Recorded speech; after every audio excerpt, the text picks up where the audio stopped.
जय माता दी दोस्तों। तो दोस्तों, नवरात्रि की शुरुआत होने वाली है। आप सभी को इन एडवांस हैप्पी नवरात्रि।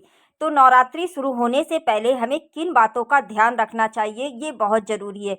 कुछ महत्वपूर्ण ऐसे नियम हैं जो हमें नवरात्रि से पहले समझ लेना चाहिए। तो चलिए दोस्तों, आइए जान लेते हैं कि हमें नवरात्रि से पहले किन बातों का ध्यान रखना चाहिए। तो दोस्तों, अगर आप चैनल पर पहली बार आए हैं, अभी तक आपने चैनल को सब्सक्राइब नहीं किया है, तो आप सभी से एक छोटी सी रिक्वेस्ट है दोस्तों कि चैनल को सब्सक्राइब कर लीजिएगा। और वीडियो मेरा थोड़ा भी पसंद आता है तो प्लीज़ एक लाइक मार कर जाइएगा, क्योंकि आपके एक लाइक और एक सब्सक्राइब से हमें बहुत ही अधिक हिम्मत और प्रेरणा मिलती है दोस्तों। और दोस्तों, कमेंट में जय माता दी लिखना बिल्कुल मत भूलना।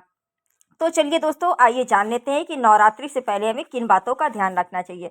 सबसे पहला नियम है, आपके घर में जितने भी कमरे हैं, रूम है आपके घर में, उनमें देख लीजिएगा कि कहीं जाले वगैरह ना लगे हों। अगर कहीं भी जाले लगे हों तो आपकी ज़िंदगी में जाले लग जाते हैं। इसलिए जाले बिल्कुल भी, कहीं भी छोटा मोटा भी कहीं भी जाला लगा हो तो सफाई का विशेष ध्यान देना है। आपको जाले वगैरह घर में नहीं लगे होने चाहिए।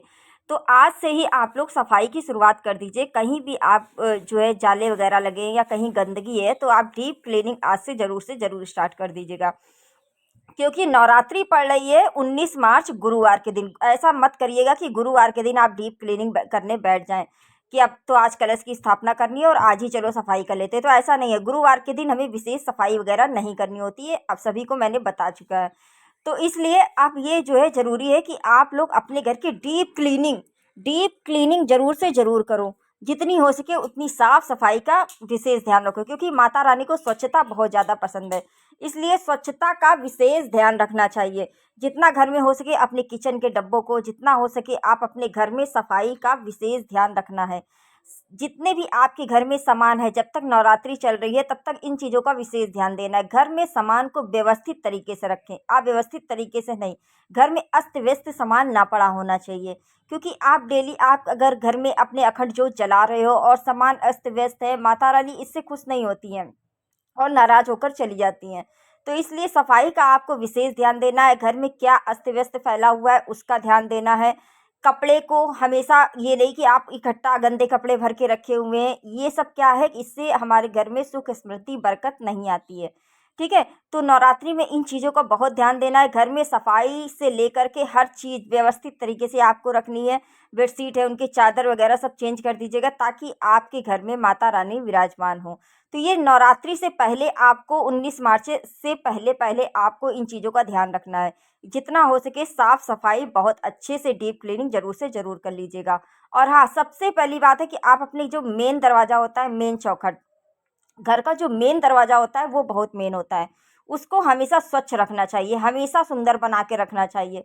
और हो सके तो बंधनवार वगैरह ज़रूर से ज़रूर लगा लीजिएगा। आप चाहें तो अशोक के पत्ते की भी लगा सकते हैं, आप चाहें तो आम के पत्तों की भी लगा सकते हैं। दोनों ही हमारे घर के लिए शुभ होती हैं। तो अब ये आप अपने हिसाब से देख लीजिएगा, लेकिन बंधनवार नवरात्रि के समय ज़रूर से ज़रूर लगा लीजिएगा।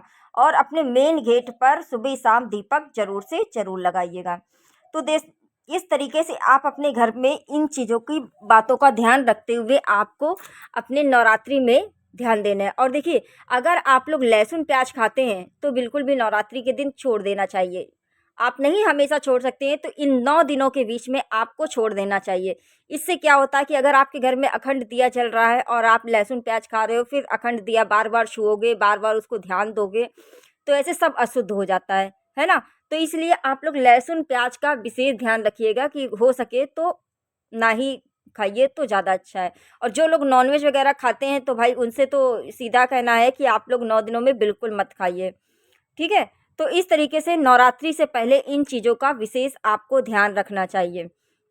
अगला देख लीजिए कि आपको अगर हवन वगैरह आप लोग करते हैं, जैसे आपको हवन करना है तो आप लोग अपने घर की पूजा करिए, मंदिर की माता की पूजा करिए। पूजा करने के बाद, आरती करने के बाद आपको 5 आहुति हवन सामग्री मिल जाती है आसानी से। आप चाहें तो उसमें थोड़ा-सा घी और थोड़ा कपूर डाल कर भी हवन कर सकते हैं।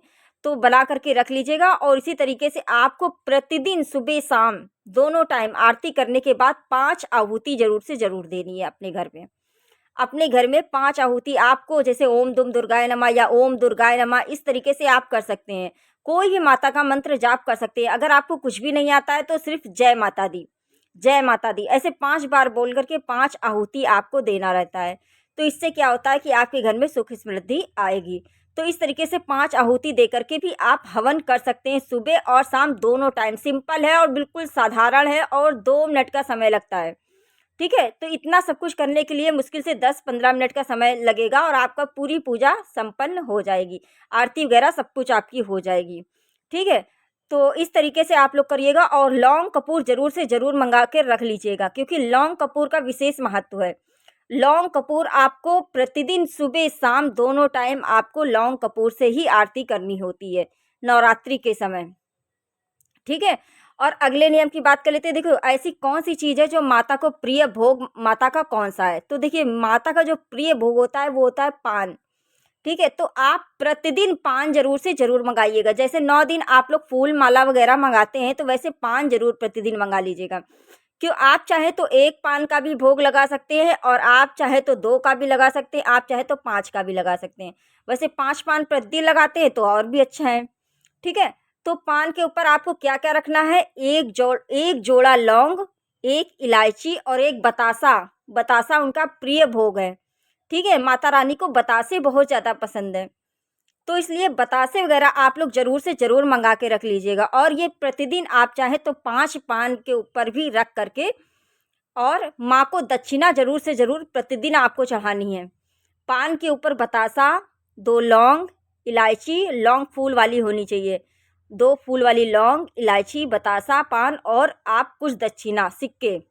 ठीक है?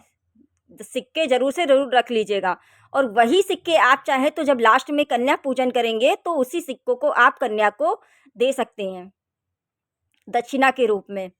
ठीक है, तो ये आपको प्रतिदिन माता को, ये माता का प्रिय भोग है, इसके बिना माता की पूजा अधूरी मानी जाती है।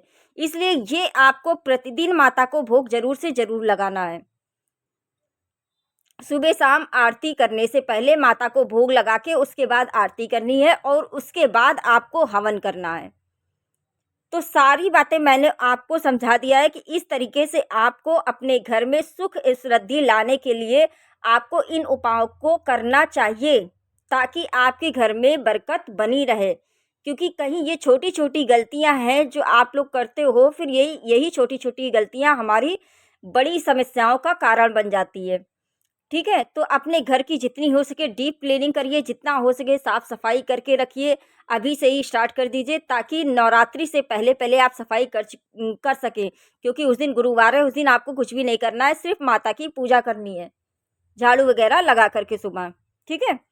तो सारी बातें मैंने आपको समझा दिया है। वीडियो अगर आपको थोड़ा भी पसंद आया हो दोस्तों तो प्लीज़ एक लाइक मार दीजिएगा और चैनल पर पहली बार आए हैं, अभी तक आपने चैनल को सब्सक्राइब नहीं किया है, तो आप सभी से एक छोटी-सी रिक्वेस्ट है दोस्तों, चैनल को ज़रूर से ज़रूर सब्सक्राइब कर लीजिएगा और कमेंट में जय माता दी लिखना बिल्कुल मत भूलना दोस्तों। तो चलिए दोस्तों, मिलते हैं नेक्स्ट वीडियो में। Okay and bye-bye.